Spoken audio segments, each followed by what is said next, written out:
사랑하는 봉독교 성도 여러분, 오늘은 수요일입니다. 다 같이 마음을 모두어서 하나님 앞에 기도 드리심으로 수요 예배를 하나님 앞에 드리겠습니다. 여호와를 두려워하는 너희여, 그를 찬송할지어다. 야곱의 모든 자손이여, 그에게 영광을 돌릴지어다. 너희 이스라엘 모든 자손이여, 그를 경외할지어다. 아멘.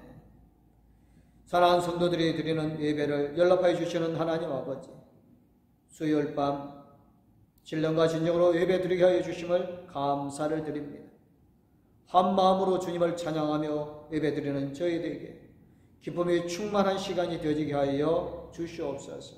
우리의 삶이 주님을 닮아가게 하시며 주님의 뜻을 이루게 하여 주옵소서. 모든 성도들이 주님의 구원을, 사랑을 더욱더 체험하는 시간이 되게 하여 주옵소서. 예수 그리스도의 이름으로 기도드리옵나이다. 아멘. 오늘 우리에게 주시는 말씀은 요한복음 15장 26절에서 16장 15절까지 말씀입니다. 다 찾으신 줄 알고 제가 봉독하여 올리겠습니다. 아버지께로부터 너에게 보낼 보혜사 곧 아버지께로부터 나오시는 진리의 성령이 오실 때에 그가 나를 증인하실 것이요 너희도 처음부터 나와 함께 있었으므로 증언하느니라. 내가 이것을 너희에게 이르면 너희로 실족하지 않게 하려 함이니 사람들이 너희를 출교할 뿐 아니라 때가 이르면 무릇 너희를 죽이는 자가 생각하기를 이것이 하나님을 섬기는 일이라 하리라. 그들이 이런 일을 할 것은 아버지와 나를 알지 못함이라. 오직 너희에게 이 말을 한 것은 너희로 그때를 당하면 내가 너희에게 말한 이것을 기억나게 하려 함이요 처음부터 이 말을 하지 아니한 것은 내가 너희와 함께 있었음이라. 지금 내가 나를 보내신 이에게로 가는데 너희 중에서 나더러 어디로 가는지 묻는 자가 없고 도리어 내가 이 말을 함으로 너희 마음에 근심이 가득하였도다. 그러나 내가 너에게 실상을 말하노니 내가 떠나가는 것이 너희에게 유익이라. 내가 떠나가지 아니하면 보혜사가 너희에게로 오시지 아니할 것이요 가면 내가 그를 너희에게로 보내리니 그가 와서 죄에 대하여 오에 대하여 심판에 대하여 세상을 책망하시리라. 죄에 대하여라 하면 그들이 나를 믿지 아니하며 오에 대하여라 하면 내가 아버지께로 가니 너희가 다시 나를 보지 못하며 심판에 대하여라 하면 이 세상 임금이 심판을 받았습니다. 내가 아직도 너희에게 이럴 것이 많으나 지금은 너희가 감당하지 못하리라. 그러나 진리의 성령이 오시면 그가 너희를 모든 진리 가운데로 인도하시니 그가 스스로 말하지 않고 오직 들은 것을 말하며 장래를 너희에게 알리시리라. 그가 내 영광을 나타내리니 내 것을 가지고 너희에게 알리시겠습니다. 무릇 아버지께 있는 것은 다 내 것이라. 그러므로 내가 말하기를 그가 내 것을 가지고 너희에게 알리시리라 하였노라. 아멘. 같이 마음을 모두어서 찬송가 184장 하나님 앞에 찬양 드리겠습니다.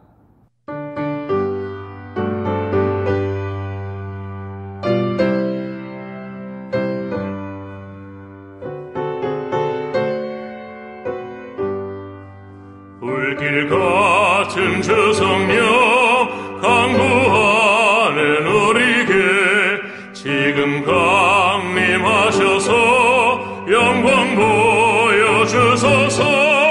성령이여 임하사 우리 영의 소원을 만족하게 하소서. 기다리는 우리에게 불러 충만하게 하소서. 주의 제단 불이에 우리 몸과 영혼과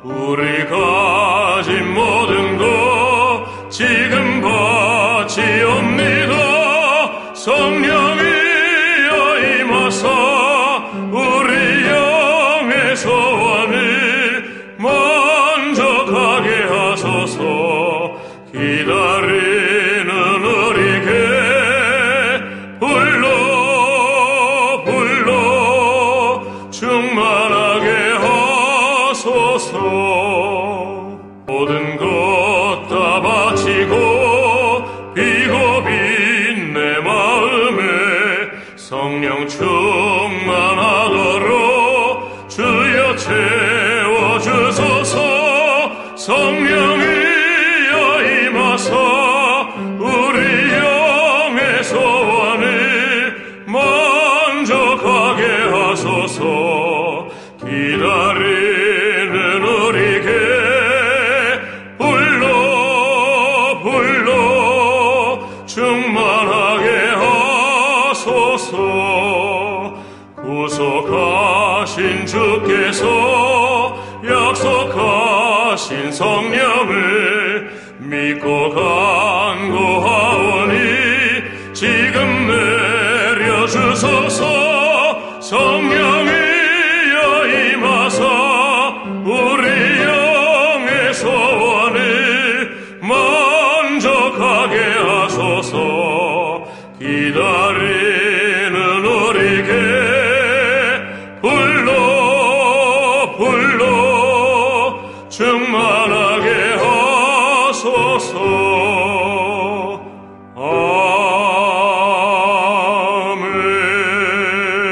아멘. 오늘은 책망하시는 보혜사 성령이라는 제목으로 말씀을 전하겠습니다. 요한복음 14장 16절 17절을 보면 예수님께서 보혜사 성령을 보내줄 것을 약속하셨습니다. 그럼에도 불구하고 세상은 보혜사 성령을 보지도 알지도 받지도 못하고요.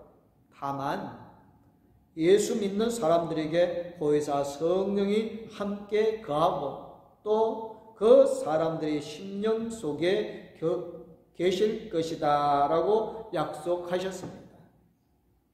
요한복음 14장 26절에서는 예수님께서 보내주실 보혜사 성령의 사역에 대하여서 말씀하셨습니다.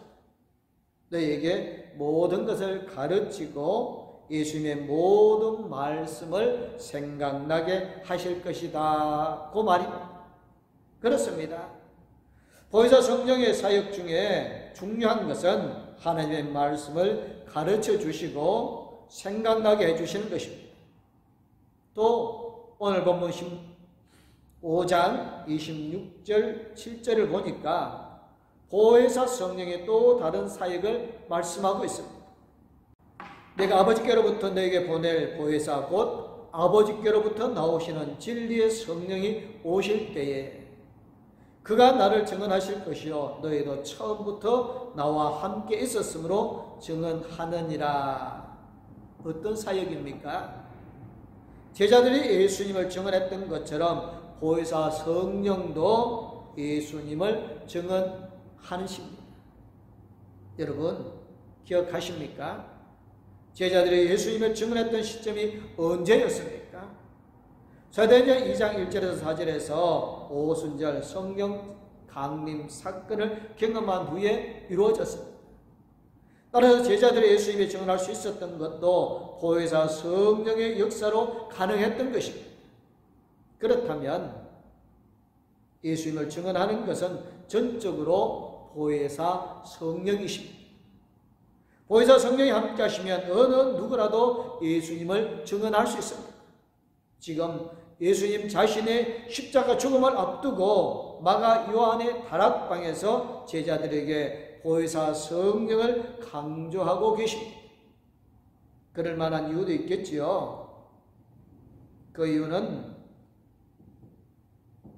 본문 6절에 있습니다. 도리어 내가 이 말을 함으로 너희 마음에 근심이 가득하였도다. 그렇습니다. 제자들은 예수님의 제자들과 함께 계시지 않는 상황을 상상하지도 못합니다. 그러나 안타깝게도 그것이 현실로 점점 다가오고 있습니다. 그러니 제자들이 얼마나 근심이 되었겠습니까? 게다가 본문 2절 3절의 말씀처럼 예수님이 제자들을 떠나면 예수님을 전혀 알지는 못하는 사람들이 제자들을 그냥 두지 않을 겁니다. 그들은 제자들을 출교할 뿐 아니라 심지어 제자들을 모두 죽이기까지 할 것입니다. 그러니 제자들 저마다의 가슴 속에는 큰 근심을 갖고 두려워하고 있었던 것입니다. 예수께서 그런 불안한 심리를 아시고 본문 7절에서 보혜사 성령을 약속하십니다. 그러나 내가 너에게 실상을 말하노니 내가 떠나가는 것이 너에게 유익이라. 내가 떠나가지 아니하면 보혜사가 너에게로 오시지 아니할 것이요 가면 내가 그를 너에게로 보내리니. 아멘. 여기서 예수님은 제자들에게 내가 너희들을 떠나는 것이 유익하다고 말씀하십니다. 왜 그렇습니까?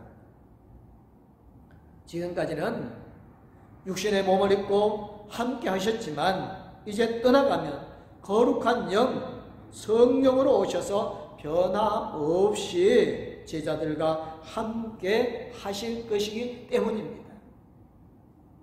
예수님의 이 말씀은 사도행전 2장 1절 4절을 보면 현실이 되어집니다. 오순절에 보혜사 성령께서 제자들에게 강력하게 오심으로 인하여서 제자들은 하나같이 예수님을 증언하는 증인이 되어집니다. 또 사도행전 5장 41절에서는 제자들이 예수님을 증거하다가 받는 핍박과 능력을 오히려 합당한 것으로 여길 뿐 아니라 기뻐하는 모습이 나옵니다. 그렇습니다. 예수님을 증거하는 일도 보혜사의 성령의 임재가 없으면 불가능하고요. 예수님을 증거하다 능력 받는데 도리어 기뻐할 수 있는 것도 보혜사 성령의 역사였습니다. 결국 사도 요한을 제외한 11명의 제자들이 다 예수님을 증언하다가 순교의 제물이 되어지지 않았습니까? 만약 제자들이 보혜사의 성령의 충만함을 받지 못했다면 예수님을 증언할 수 없고요. 예수님을 증언한다고 해도 순교는 엄두도 내지 못했을 것입니다. 보혜사 성령의 임재는 제자들로 하여금 예수님을 증거하다 순교도 불사하는 도무지 일어날 수 없는 불가능한 일을 감당하게 했던 것입니다. 보혜사 성령의 임재는 비단 제자들뿐만이 아니라 기독교 역사를 통해 많은 사람들도 예수님을 증언하다가 순교의 제물이 되게 했습니다. 이처럼 보혜사 성령은 단 하나뿐인 자신의 생명까지도 던질 수 있을 정도로 강력합니다. 우리 모두 보혜사 성령의 충만을 받으시기를 간절히 주님의 이름으로 축원합니다. 그런데 여러분, 본문 8절에서 11절을 보면 보혜사 성령의 또 다른 사역이 나옵니다. 그가 와서 죄에 대하여, 의에 대하여, 심판에 대하여 세상을 책망하시리라. 죄에 대하여라 하면 그들이 나를 믿지 아니하며, 의에 대하여라 하면 내가 아버지께로 가니 너희가 다시 나를 보지 못하며, 심판에 대하여라 하면 이 세상 임금이 심판을 받았음이라.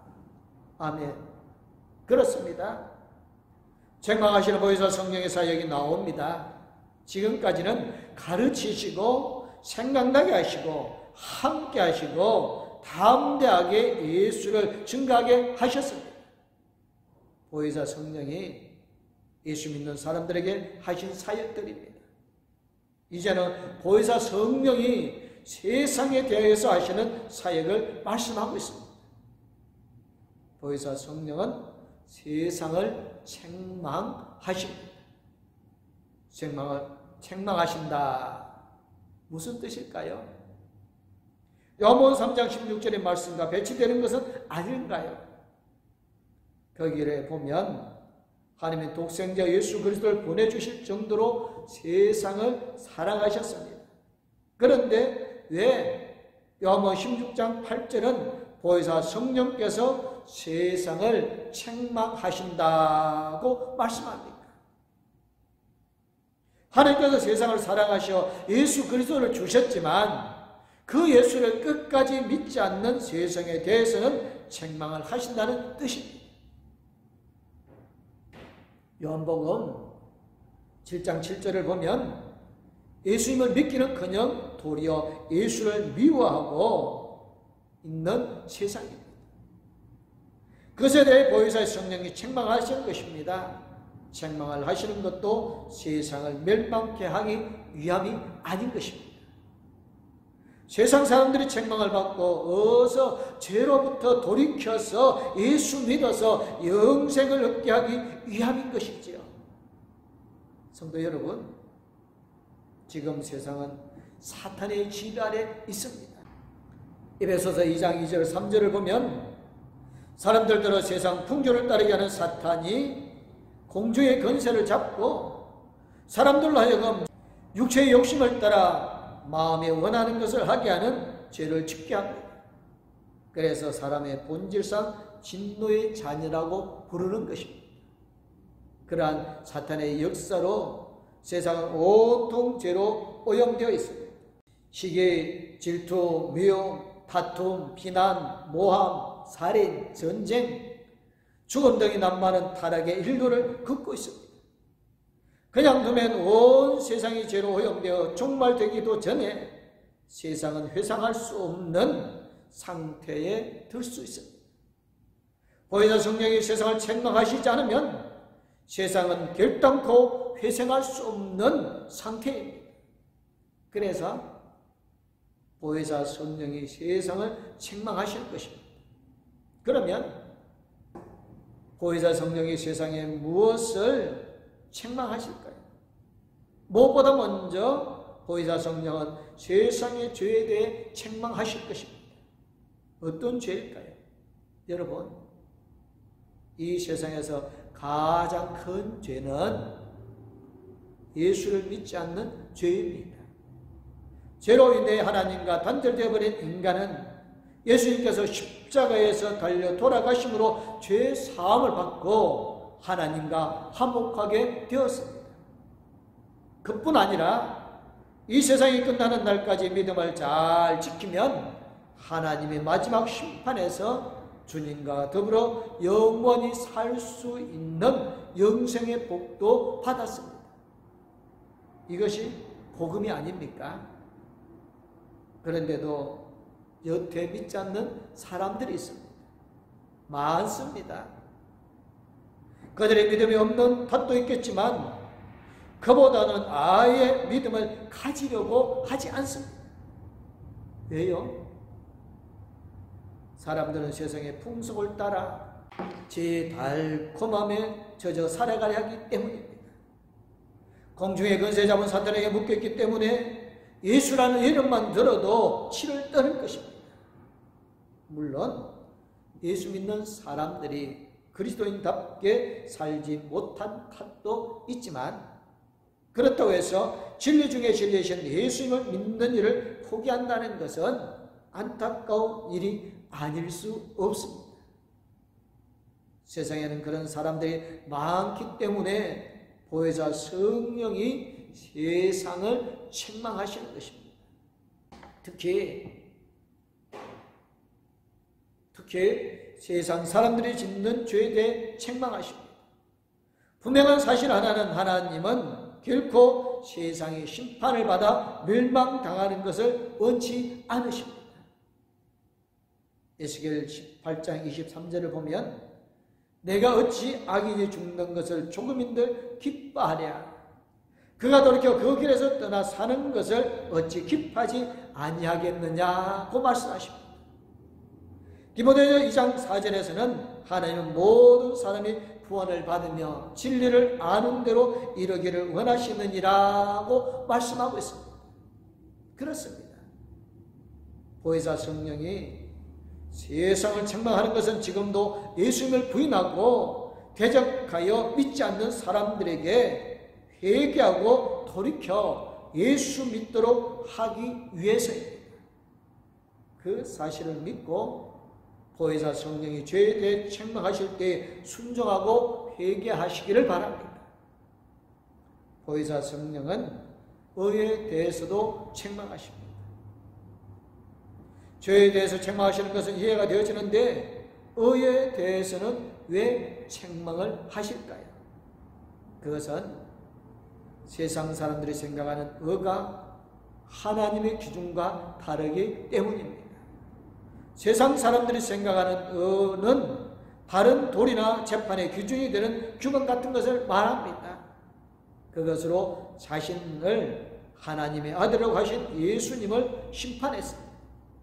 즉 예수님을 사회 질서를 교란하고 신성을 모독한 제목을 뒤집어 씌워 십자가 행위란 극형에 내려 죽게 했던 것입니다. 이처럼 예수님은 유죄 판결을 받고 십자가에 달려 죽으십니다. 그러나 예수님은 다시 살아나 하나님의 나라로 올라가셨습니다. 티끌만한 죄가 있어도 일어날 수 없는 신비한 사건이 예수님에게 일어난 것입니다. 예수님의 십자가의 죽음과 부활 승천은 죄 많은 사람들의 의를 이루기 위해 신비하고 위대한 사건이었습니다. 따라서 누구든지 예수 믿으면 예수 안에서 의롭다 칭함을 받습니다. 설사 예수님을 보지 못했다 하더라도 보혜사 성령의 역사로 예수님의 온전한 의를 느끼고 확신할 수 있게 되는 것입니다. 세상의 바른 도리와 재판의 기준이 되는 규범만이 최고의 의임을 믿고 살아가는 세상에 대해서는 보혜사 성령이 책망하실 것입니다. 그 책망은 그들 또한 자신의 잘못된 생각을 내려놓고 속히 예수님에게로 돌아오도록 하기 위함임을 기억해야 합니다. 보혜사 성령의 심판에 대해서도 책망하실 것입니다. 여기서 심판에 대해서 하면 요한복음 16장 11절의 말씀처럼 이 세상 임금이 심판받았음을 뜻합니다. 그렇다면 보혜사 성령은 이미 심판받은 사탄을 책망하시는 것입니다. 현재 사탄은 죄와 사망이라는 것을 틀어지고서 세상을 지배하려고 합니다. 그들은 예수님도 사망하게 했습니다. 사탄은 승리에 도취되어 있었을 것입니다. 하지만 예수님께서 부활하시고 승천하심으로 그만 사탄은 심판을 받고 말았습니다. 그러니까 예수님의 십자가의 죽음과 부활 승천은 세상의 죄와 사망에 대한 심판이었습니다. 그 예수님의 승천하신 후 보혜사 성령께서 오셔서 이미 심판받은 사탄에 대해 계속 책망하실 것입니다. 따라서 제 아무리 사탄이 공중의 권세를 잡은 임금이라 해도 보혜사 성령으로부터 이미 받은 심판에 대해 계속 책망을 받습니다. 그래서 사탄은 자기 마음대로 할 수 없습니다. 단지 하나님께서 허락하시는 범위 안에서만 임금 노릇할 뿐인 것입니다. 책망하시는 보혜사 성령은 예수 믿어 이미 구원받은 우리에게도 똑같이 역사하십니다.